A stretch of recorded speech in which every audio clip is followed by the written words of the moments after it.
Teman-teman, saat teduh kita pagi ini, edisi yang ke-18 adalah lanjutan dari peristiwa 10 tulah yang menimpa Mesir. Sekarang kita sudah ada di tulah yang ke-6. Kitab Keluaran pasal 9 ayat 8 sampai dengan 12. Karena tidak ada perubahan yang positif dari Firaun, sekalipun sudah 5 tulah ditimpakan kepada Mesir, maka Tuhan langsung memberi perintah kepada Musa dan Harun, ambillah jelaga dari dapur peleburan, serangkup penuh, dan Musa harus menghamburkannya ke udara di depan mata Firaun.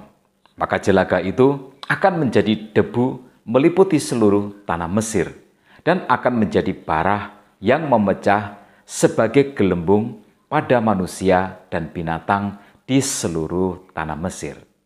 Kata yang diterjemahkan jelaga adalah piah. Yang menarik adalah kata piah berasal dari kata puah dan digunakan dalam arti negatif, yaitu mengucapkan kebohongan.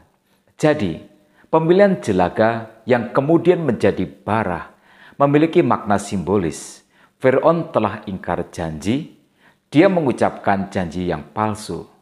Sebelumnya, Firaun berjanji akan membiarkan bangsa Israel pergi jika Tuhan menghentikan tulah.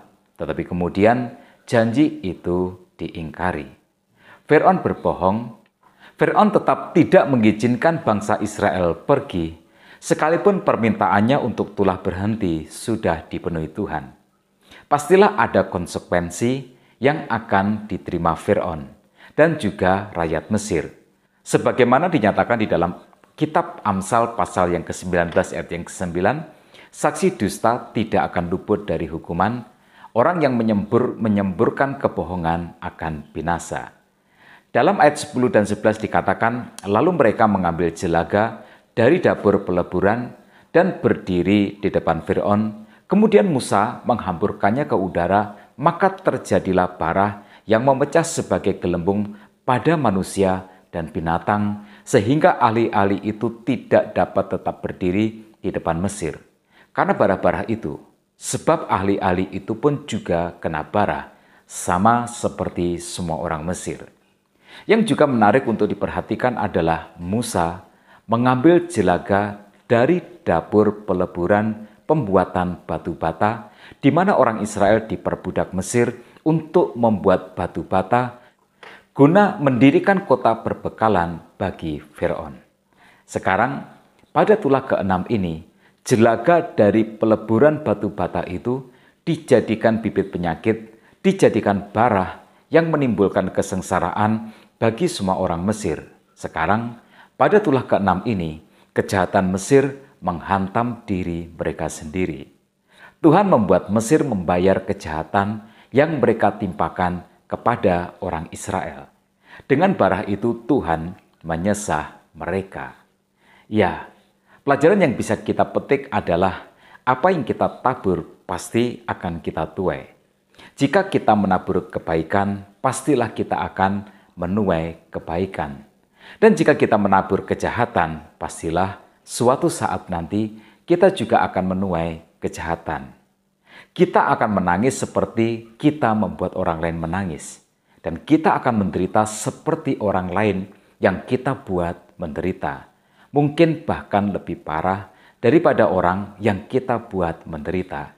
Karena itu, jika kita menjadi korban kejahatan, tidak usah kita membalas. Tidak usah kita mendendam. Pembalasan Tuhan pasti jatuh kepada setiap orang yang berbuat jahat. Tetapi, jika kita pernah berbuat jahat, lalu kita menjadi korban kejahatan, jangan pernah menuntut supaya Tuhan menghukum orang yang berbuat jahat kepada kita. Doakan saja kebaikan dan pertobatannya. Sebab seperti kita ingin diampuni dari dosa dan kejahatan kita, begitu juga mereka yang berbuat jahat kepada kita ingin diampuni dan diberi kesempatan untuk menjadi lebih baik. Intinya adalah bahwa keadilan Tuhan. Tuhan Maha Adil, tetapi juga Maha Kasih. Apa yang Musa lakukan dengan jelaga itu? Musa menghamburkan jelaga itu ke udara, di depan Firaun, sehingga menjadi debu yang meliputi seluruh tanah Mesir dan menjadi bara yang memecah sebagai gelembung pada manusia dan binatang di seluruh tanah Mesir. Wabah ini adalah serangan terhadap Dewi Mesir Sekhmet, yaitu dewi yang berkuasa atas penyakit. Wabah ini juga serangan terhadap Dewa Sunu, dewa penyakit sampar, dan Dewi Isis, dewa penyembuhan. Kepercayaan politeisme Mesir diporak-porandakan oleh Allah. Allah Israel mendatangi tanah Mesir, lalu mengobrak-abrik Mesir tanpa semua dewa-dewi itu mampu untuk mencegahnya. Bahkan, semua dewa-dewi Mesir itu dibuat tidak berdaya, dikalahkan, dipermalukan, dibuat tidak berfungsi, sebuah kepercayaan yang konyol, yang sia-sia, dan yang bodoh. Tidak ada Tuhan teritorial, tidak ada penguasa teritorial. Itu semua adalah ajaran palsu. Tidak ada istilah bagimu Tuhanmu dan bagiku Tuhanku. Tuhan hanya satu di alam raya ini. Semua bersumber dari Dia, manusia diciptakan oleh Tuhan. Semua yang lain adalah hanyalah penyusup yang menyedihkan.